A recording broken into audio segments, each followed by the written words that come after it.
Welcome back to Coin Hunt Daily, where everyday pocket change could be hiding a life-changing treasure. Today's journey will take you through the top 4 most valuable Washington quarters ever discovered. Coins so rare, their values have soared into the hundreds of thousands. One small detail, one tiny error could mean the difference between 25 cents and $450,000 or more. So grab your coin jar, pull out those old quarter rolls, and stay with me till the end. Because the last coin on this list, it's so outrageous it might just be sitting in your house right now. Make sure to subscribe and join our growing community of collectors uncovering lost treasures every day. First up, the 1981 D Washington quarter. At first glance, it looks just like the millions of others minted that year. Denver struck over 500 million of them. That's right, 500 million. So why then would anyone care about a worn-down circulated coin from 1981? Well, buckle up. Because among those everyday quarters, a tiny number were struck with such extreme precision, or wild, freakish error, that they've gone from pocket change to pocket gold mines. The regular 1981 D quarter was made of copper nickel clad, not silver, and circulated heavily across the country. Most are worth, well, 25 cents. But if you look closely, really closely, you might start to see why some collectors are now offering upwards of $2,000 for certain circulated examples, and over $85,000 for specific rarities in pristine condition. And here's where it gets wild. Some 1981 D quarters were struck on the wrong planchet, meaning the coin blank came from a totally different denomination. A few were mistakenly stamped on Susan B. Anthony dollar planchets or even foreign coin blanks. These oddballs not only break the mold, they shatter auction records. One error quarter struck on a 10-cent planchet sold for more than $14,000, and that was in used condition. Collectors are now scouring eBay, estate sales, and old jars for anything that looks even slightly off. Look for missing ridges, off-center strikes, or a lighter weight than normal. Even a subtle doubling in the lettering, what we call a DDR or doubled die reverse, could multiply the coin's value tenfold. But that's not the only kicker. The Denver Mint in 1981 was transitioning between different die varieties. Some of the dies were overused, producing weaker strikes, while others were sharply detailed.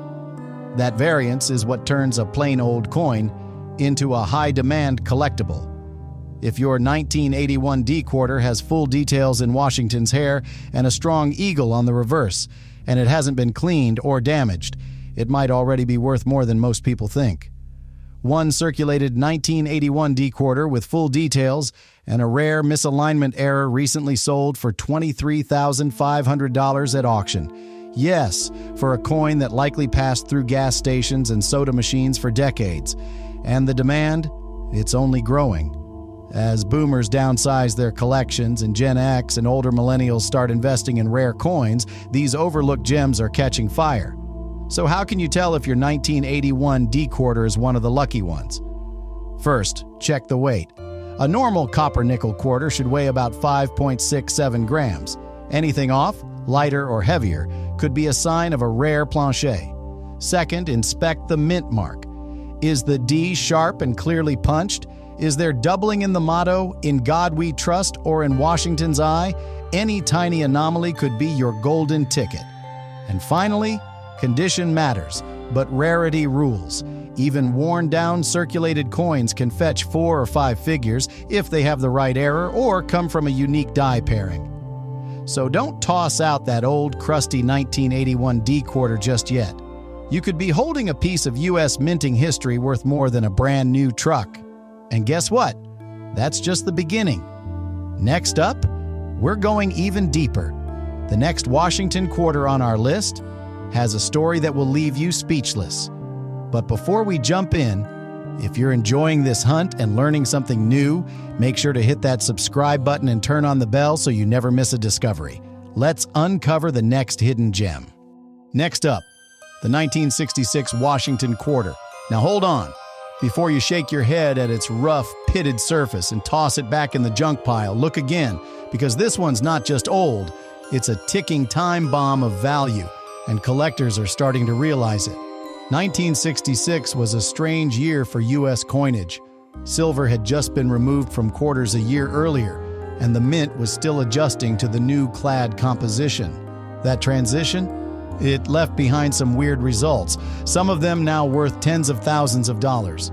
Over 821 million Washington quarters were minted in 1966. Most are common and worn, like this one. But here's where things get jaw-dropping. Because during that chaotic minting year, several quarters were struck on leftover silver planchets.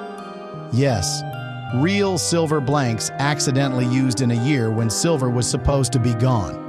And that mistake? Today it's worth over $95,000. Think about that. A beat-up old quarter, tossed in a junk drawer for 50 years, potentially worth more than a brand new luxury car. And what's crazier, it might even look like junk. Some of the highest-priced silver error quarters from 1966 were found in very poor, even pitted condition, because no one thought to check. They spent decades in circulation, totally unrecognized, until someone finally weighed them. Now here's the trick. The standard 1966 clad quarter weighs about 5.67 grams. But if you find one weighing closer to 6.25 grams, congratulations! You may be holding a silver planchet error, an ultra-rare piece that auction houses are fighting to get their hands on. And it doesn't stop there. That same year, because of rising coin hoarding, the mint removed mint marks entirely from all coins. That means you won't see a D or S on the 1966 quarter. But even without a mint mark, there are rare die varieties, like misaligned strikes, off-center errors, or double dies, that send collectors into a frenzy. One 1966 quarter with a dramatic off-center strike and strong doubling on the word Liberty? It sold for nearly $18,000, even with clear pitting and circulation wear.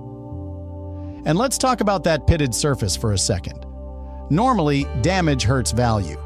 But in some cases, like retained strike-through errors or exposure to unusual chemicals during minting, what looks like damage might actually be a mint-made anomaly. These coins confuse even experienced graders, and some are so bizarre they're listed as unique types in collector catalogs. Collectors are desperate to find these outliers, especially from transitional years like 1966. So, how do you know if your rough-looking quarter is a treasure in disguise? First, weigh it. Just like the 1981 D, the 1966 silver error will feel slightly heavier. Second, grab a magnifier. Look for signs of doubling in the date or unusual texture that looks engraved rather than damaged. Third, pay attention to the sound. Silver coins have a distinct ring when dropped on a table. It's higher pitched, almost bell-like. That ping could be the sound of $90,000 echoing across your kitchen. And don't forget, 1966 was part of the U.S. Coinage Act era. Some experimental planchets may have slipped through, and no one knows exactly how many. That's why even a very pitted 1966 quarter could explode in value. It's not about how it looks, it's about what it is. And this is only coin number 2. The next Washington quarter coming up, it defies logic and its value, over $275,000. If you're loving this hunt so far, and you're thinking about checking that old coin jar tonight, do me a favor. Tap that subscribe button right now and become part of our Coin Hunt Daily family. There's more to come. And trust me, you won't believe coin number 3. Let's move on.